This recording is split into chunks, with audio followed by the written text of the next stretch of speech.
Hello, it's INFEKT, and today we're going to look at Reason Studio's brand new Osmium Distortion Matrix, which is a multiband modular distortion effect. If you want to see a full detailed guide, there's a video on this YouTube channel from Reason Studios, so go check that out. I'm going to mainly focus on the ways that I used it in this project, and I used it in several different ways. So first of all, I'm going to show you what the track sounds like right now.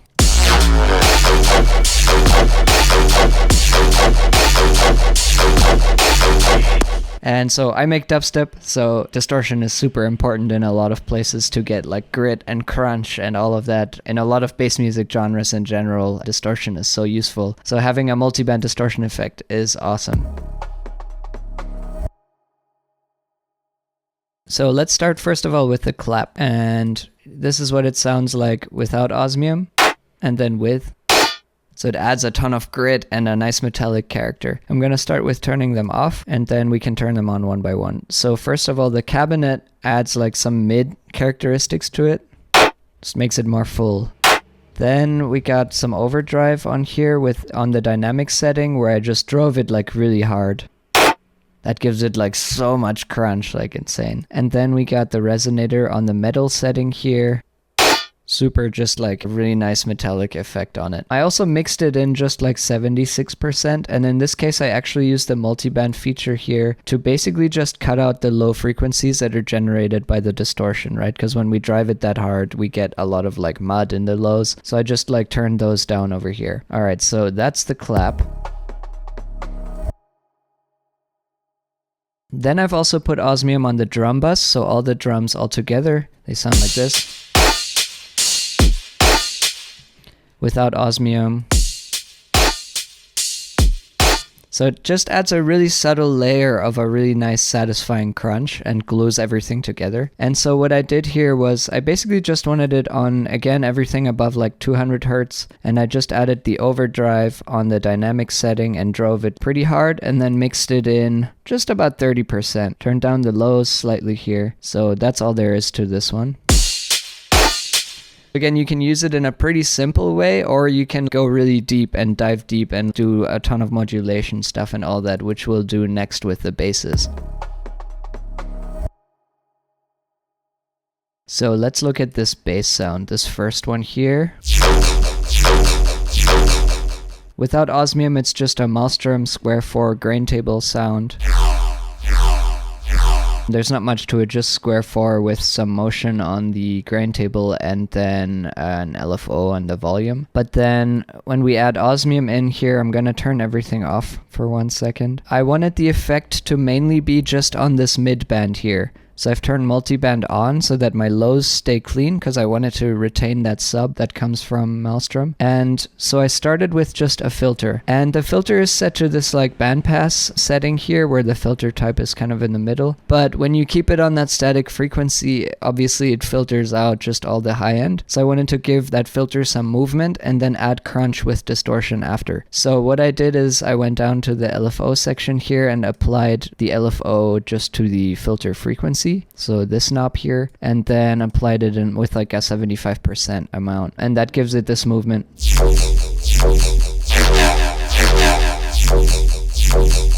And then next up, I added saturation to just like crunch it pretty heavily on the tape settings. Sounds really good.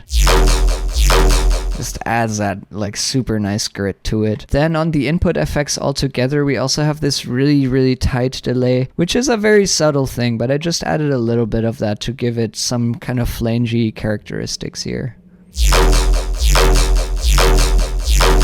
It's very subtle. On the highs, I actually added just a bit of overdrive because essentially like with the filter, I didn't want to take away all the highs. So that's why I have the high band, and then I just wanted to add some crunch to it. So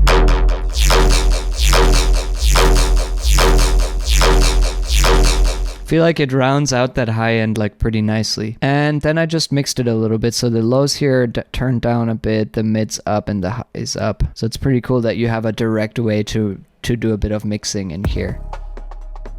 And then what was really fun to make some variations of that bass, because we have the two basses that interact with each other in this track, right? So these two. we have that sort of like call and response relationship between the two. So basically I just did a duplicate of the first bass, and what's really fun with Osmium is that you can then just mess with these settings. So I just changed the filter frequency here a little bit to open it up more. Then I also turned off the multiband setting because distortion reacts so differently depending on how much low end you send into it. When I turn the multiband off and the sound goes into the saturation with more low end, then you get more crunch actually. So that's what I did here. This pitch shifter actually doesn't do anything. So you can really see how different it sounds when I turn the multiband off. And all the other things are the same. So it's really just mainly that filter frequency, and yeah. Then we got the third sound, which is this sustain bass here from the beginning. And for this one, what I did was I went into the filter. So that's also a duplicate of the other sound, but with some modifications to actually make it more of a sustain. So there's no LFO on this. But then I went and actually automated that frequency. So you can see here, you can like draw in curves, obviously, like as always. With automation. This also has some pitch bend automation on it to go along with that filter movement, which is always cool. And then after that, we also have the wave folder. So without all this, it sounds like that.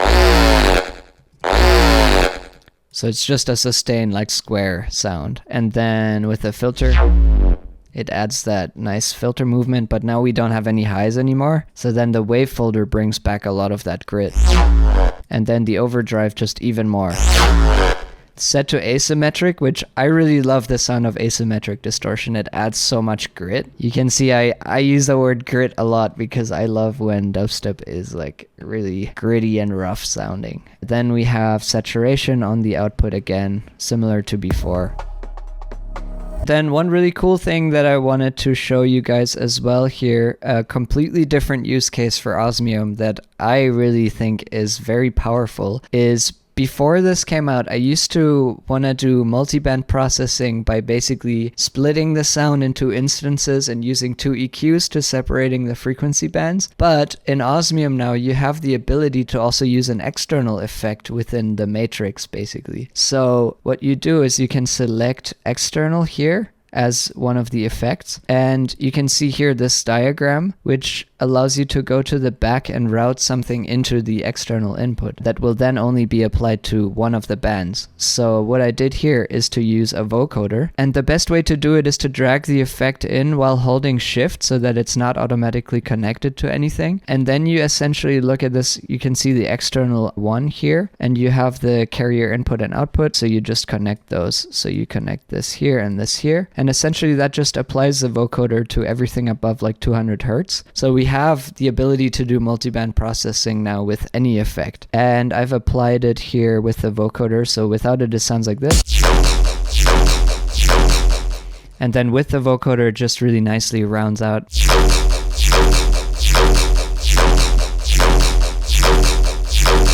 It rounds out those highs so nicely. Whereas if you put the vocoder just on the sound by itself, it just completely takes out all your low end. So that's why the multiband is so useful.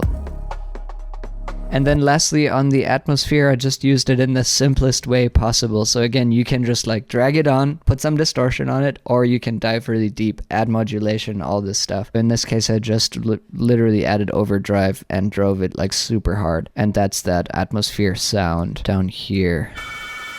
Just like some background noise that blends in. So everything together then sounds like this.